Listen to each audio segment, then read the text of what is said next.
మనో అయితే పద్మావతిని తన రూమ్‌కి పిలుస్తూ ఉంటాడు. ఇంతలో అక్కడ ఉన్న పద్మావతి అయితే, "ఏంటి సార్ ఎందుకు పిలిచారని" చెప్పేసైతే అడుగుతూ ఉంటుంది. ఆ మాటలకు అక్కడ ఉన్న మనో అయితే, "నీకు ఒక అసిస్టెంట్‌ని కూడా ఇస్తాను. మీ ఇద్దరు కలిసి పని చేయవలసి ఉంటుంది" అని చెప్పేసైతే అంటూ ఉంటాడు. ఆ మాటలకి అక్కడ ఉన్న పద్మావతి అయితే, "సరే సార్" అని చెప్పేసైతే అంటూ ఉంటుంది. ఇంతలో అక్కడ ఉన్న మనో అయితే, అతను గాని ఏమైనా తోక జాడించాడో నువ్వు చీల్చి చెండాడొచ్చు. నాది హామీ నువ్వేం చేసినా నాకు పర్వాలేదు. కానీ నా వర్క్ జరగాలి అని చెప్పేసైతే అంటూ ఉంటాడు. ఆ మాటలకు అక్కడ ఉన్న పద్మావతి అయితే ఎవరు సార్ అతను అని చెప్పేసైతే అడుగుతూ ఉంటుంది.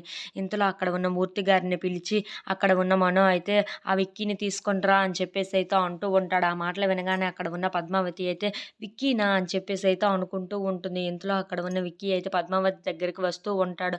ఇక అక్కడ ఉన్న పద్మావతిని చూసి నువ్వేంటి ఇక్కడ అని చెప్పేసైతే అడుగుతూ ఉంటాడు. ఆ మాటలకు అక్కడ ఉన్న పద్మావతి కూడా మీరేంటి ఇక్కడ అని చెప్పేసైతే అడుగుతూ ఉంటుంది. ఆ మాటలు విన్న మనో అయితే మీ ఇద్దరికి ముందే పరిచయం ఉందా అని చెప్పేసైతే అడుగుతూ ఉంటాడు. ఆ మాటలకి అక్కడ ఉన్న వాళ్ళిద్దరూ అయితే ఏమీ మాట్లాడకుండా సైలెంట్‌గా అయితే ఉండిపోతారు. ఇంతలో అక్కడ ఉన్న మనో అయితే ఆల్ ద బెస్ట్ మీ ఇద్దరు కలిసి పని చేయవలసి ఉంటుంది. ఎందుకంటే మీ ఇద్దరు నా కంపెనీలో పనిచేస్తున్నారు. చాలా జాగ్రత్తగా పనిచేయండి అని చెప్పేసి అయితే అంటూ ఉంటాడు. ఆ మాటలు వినగానే విక్కీ అయితే ఒక్కసారిగా షాక్ అయిపోయి మనో వైపు అలా చూస్తూ ఉండిపోతాడు. అక్కడ ఉన్న పద్మావతి మాత్రం విక్కీని అలా చూస్తూ ఉండిపోతుంది. If you like this video please like, share